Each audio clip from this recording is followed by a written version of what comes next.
The cost of this plan is about 50% of pay, as the middle shows there. At this point, 10% comes from members, 24% from the agency, which leaves about 16% of pay to be additionally appropriated by the state. And so that'll be about $6.8 million that would be requested in the next legislative session. That number is lower than last year's number, partly because the total contribution has gone up because of the shift from the employees to the employers. There was a net increase of the amount contributed, but in particular, the state through the agencies contributing more, so the total state contribution is higher because they took on essentially some of the member contributions in that process. Page 14, the schools, their unfunded liability at this point is $15 million. We can just about round that to zero, not quite, but very close. The funded ratio is 99.9%. They're very close to target. Gotta love it when numbers come in that close. They'll probably never be that close again. That's where they are this year. The actual contribution rate is just over 15% of pay. Between what the members put in, the members put in 9.78%. The school districts put in 101% of what the members put in. The state puts in an additional 2%. And so there's more money coming in than needed to fund over 25 years. Okay. And that's why, if you look, you can see how the unfunded liability went from $224 million last year to $15 million this year. Because we are funding at a little faster rate than is needed, we're making quicker progress to getting this plan to being fully funded. The thing that over the years has always been a question is, well, does the state have to put in the extra money? And the answer is no. The money coming in from the scheduled contributions is sufficient, so there won't be any need for an additional appropriation request. Page 15 just kind of helps show a big picture of how we got from last year to this year, looking at the funded ratio. And so you can see across the top, judges last year was 101% funded, state patrol was 84%, the school was 98.5%. A lot of numbers, a couple key rows to look at: the actual contribution versus the actual required contribution, sort of how much money came in versus what we needed. You can see that there is a number just under 1% for both judges and schools. Both of those plans had more money come in than was needed on the funding schedule, so that helped improve their funded status. More money improves funding. The state patrol, because the additional state contribution was exactly what was needed to meet the requirement, it didn't change. I mean, they're on track. No plus or minus with that. The investment experience was favorable for all three plans. It added 1%, give or take, for all the plans to their funded ratio, because you made extra money. That always, more money helps. Now, the liability experience worked the other way. Again, the extra COLAs, in some cases some extra pay raises, things like that were drawdowns on the system, and it hurt the funded ratio. And likewise, that final phase in of the assumption change was a slight reduction in the funded status. The other numbers on there, they make it all balanced, but they're largely background noise. Page 16 essentially reflects the same thing, only looking at the contribution rates rather than the funded status. Again, you can see, the actual experience or the actual contributions, the investment experience serve to lower contribution rates, whereas the liability experience and the assumption changes serve to increase. So the same picture is just kind of looking at a different aspect of how are the contribution rates affected versus the funded status. But bottom line is when it all is said and done, the total contribution rates required are generally a little lower, but not a lot lower. So slightly net favorable experience. Because things are better, we can kind of pull our foot off the accelerator a little bit potentially is kind of the idea there. Slide 17 shows the historical background of the judges. You can see that the funded ratio they've been well funded largely for the past 20 years. Some dips below following some, kind of some tough economic times. Even with the change, though, over the last 4 years to reduce the interest rate, or even longer than that, a couple different reductions, still hovering at 100%. Very solid, very good. Kind of boring. We like that. The State Patrol on page. Oh, sorry. Could I just ask you a quick question? Yes, Senator. Thank you. Thank you so much. And before you go through here, and maybe it's a statistic that's not readily available, but I was trying to just do a general comparison between the individual employee contributions, and I see you have that well detailed for the State Patrol and the teachers, the amount that a typical employee is paying in. Do you have that statistic available for the judges? Yes. And maybe I just missed it in the slide. Well, we may not have put it in there in the same way. And there are a couple different rates that are contributed by groups of judges based on some historical factors that Are they generally putting in a commensurate rate as the other individual employees, the teachers and the State Patrol? in just on average, just under 9%. So a little bit less. So a little bit less. Okay, thank you. Yes. But yeah, I appreciate good that. question, yes. Thanks. For the State Patrol on slide 18, the funded ratio has been kind of this hovering of just a little over 80%. You'll notice a drop back here a little bit. Some of the in particular the large pay increase that the State Patrol members received. Once again, what's good for the member tends to hit the system a little bit, so that dropped the fund ratio because expected benefits went up. But again, there's a systematic plan to get that paid off over the 25 years as in statute. Slide 19, the schools have been gradually improving, a little bit flat the last few years as the phase in this assumption is sort of offsetting the improvement in funding, and they're hovering at about 100%.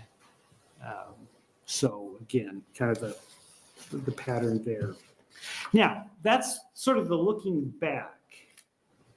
I want to take a different direction and kind of look forward. So in terms of projecting what's ahead, slide 21, for the judges, there's kind of two bars on this graph. The dark blue is the court fees. And our assumption is that will be constant once the one remaining increase phases in, and that will hold steady. That's our assumption because it's the best we know. It won't, but we don't know what it will do, so we give it our best assumption. The orange bar is what we anticipate will be this additional state contribution piece. Right now, that is 5%. We anticipate over the next year or two that as things improve, that we will recommend to the board that number, that they recommend then onto you that rate be lowered. This is a kind of our best guess of what we might do. That there's not a policy in place. It may change upon discussion, again, with the experience that's there. But we see sort of a reduction of those contributions coming maybe in 4 or 5 years as things improve. Another way, looking a little longer on slide 22, those now here it's as a percentage of payroll. So when you look at the court fees, the bottom bar, you'll see it declines over time because those amounts come in as dollar amounts. So, there's a certain number of dollars for this kind of court case or whatever. So when fixed dollar amounts come in but payroll goes up, the fees as a percentage of pay goes down. So there's a gradual decline. The member piece is basically flat across all of that. Probably a slight increase to 9% for the new judge's rate.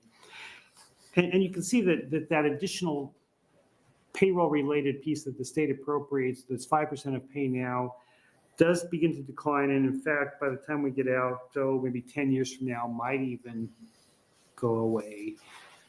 Do not come back in 10 years and say, how come I didn't do exactly? It will not do this exactly, but that's our best estimate at this point, just for kind of a general trend. Slide 23, though, here's why I say this is not how it will play out. Three different sets of bars here. The bar on the left is everything behaves as expected. And in particular, investment returns every year hit 7% dead on. We might have a bad year and hit 0, miss by 7%. If that happens, the orange bar is what's there. And you can see contributions do not drop, they actually increase. Because just one bad year requires some additional funding that will continue on. Now, it's just as likely to have a 7% extra return as it is to have a 7% short return. So instead of 0, we might have 14%. And it's actually very close to what we had this year at 13.5. And you can see in that case, the light blue bar, the rightmost bar on that, drops even faster. So if we have exceptional returns for a while, things, contributions will drop sooner. If we have poor returns, contributions will stay up or even increase. That's probably obvious, but there's the picture to kind of give you that sense of how that would play out.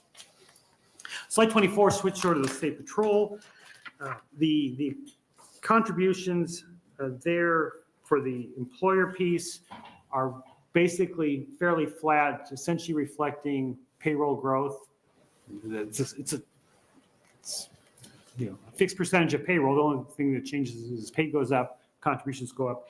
The additional appropriations, you can see, fluctuates a little bit. There's kind of some actuarial math sitting behind that makes that happen.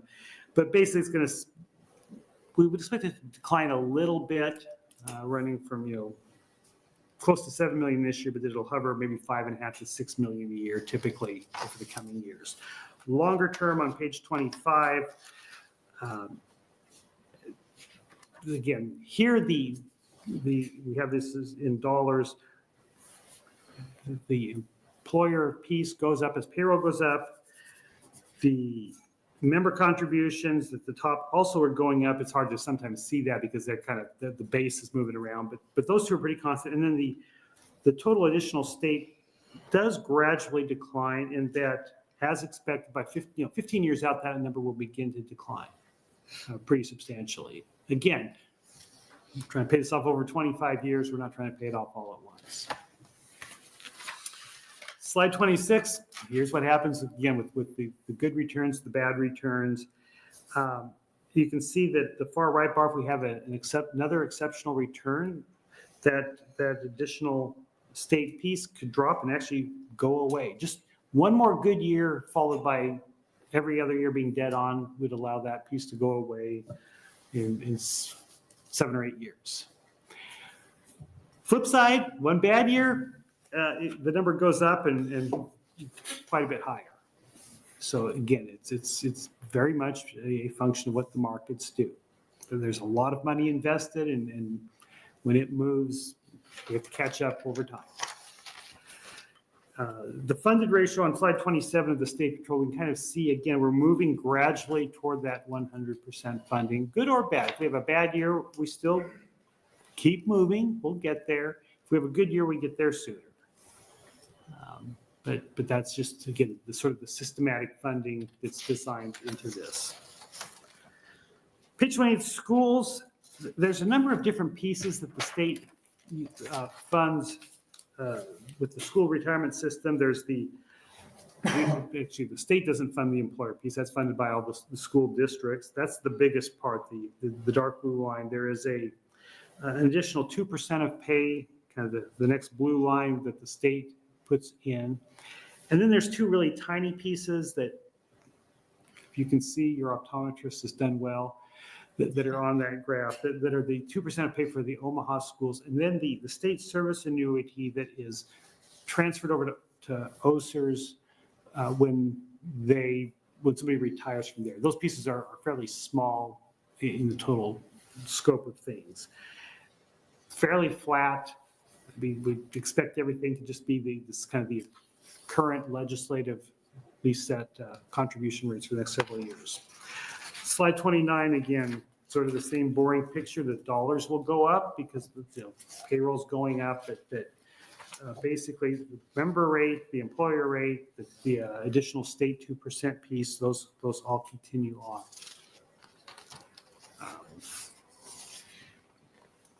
So that would be the expectation. So slide 30, just to kind of wrap it up here.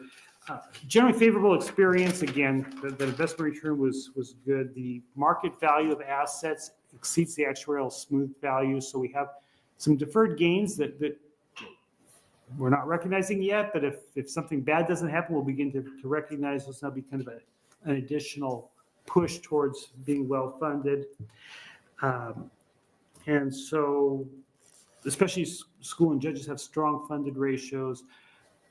But even patrol, if you kind of look at the big picture, not so much, don't look at school and judges, if you look at just other states, is very solid.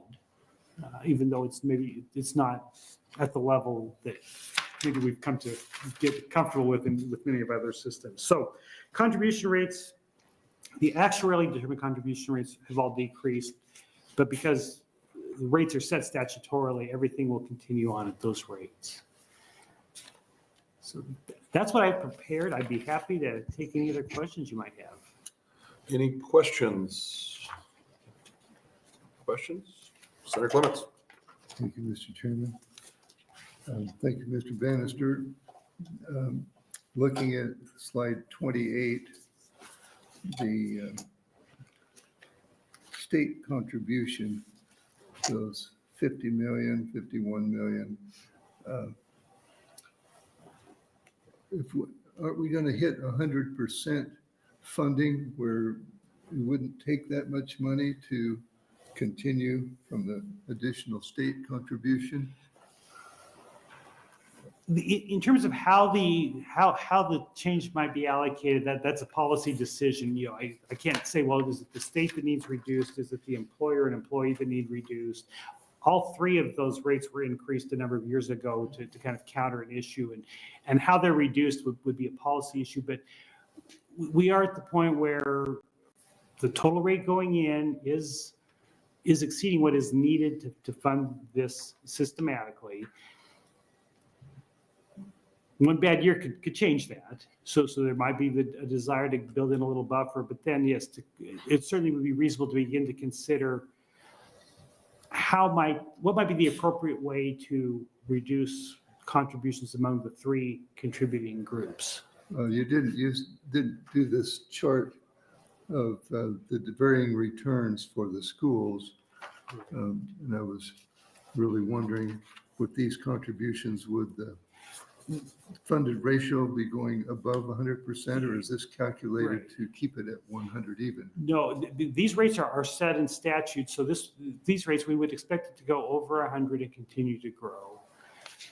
We fully expect, just knowing how people work, it will not grow indefinitely, and our graph would show this growth, but it's not real because I've never seen a situation yet where when systems get well funded, there isn't a desire to either improve benefits or reduce contributions, and appropriately so. And the question from a policy standpoint is, do you want to be just at 100%, or would you like a little buffer so you can take a bad economic year and still be okay, or what level do you want to be at? But I think yes, that discussion of do contribution rates need to be reduced amongst the three, and how do you allocate that, is certainly a discussion that, especially if we get done the experience study, because we'll put that out there in case something changes and kind of drops us, it may not be right away, but that's a discussion that probably needs to begin to be considered, is how do we back off some of the contribution increases to the member state and districts that were put in several years ago. Would you go back to slide 14? The contribution rate on the state for the schools is 50 million, July 1 of 2024. Is that a historical number? That's the amount that actually was contributed? Or is this what you? Those are projections. That's 2% of what we think payroll will be for next year. That But it says July 1 of 2024. Is, just wondering if that was paid or it needs to be paid. 2% is paid every year by statute. Okay. So that's a historical number. And the previous year was 48. Yeah, I'm looking on my, yeah, I mean, to where we're showing actual numbers, it's historical, and where we're projecting it's expected pay. Then the page 28 items are 2%. They just continued the 2%, and Right. we don't know what funding ratio that would result in. Right. Well, yeah. I was hoping to have this graph, Yes, and like I say, this. it will continue. I mean, we would expect, because even with the deferred losses now, the market value basis were just a hair over 100%. We would expect, if all assumptions are met, for that ratio to grow gradually. But like I say, we weren't sure that a projection out 20 years is meaningful, because we know that things will not be left untouched for 20 years. Right. And that would be a misleading graph. Okay, thank you. There will be changes. We just don't know when. Any other questions? Thank you for being here. Thank you for Thank your you. work. Anyone else would like to testify? Anyone else would like to testify? Thank you all for being here. Happy Thanksgiving. Safe travels. God bless. We are done.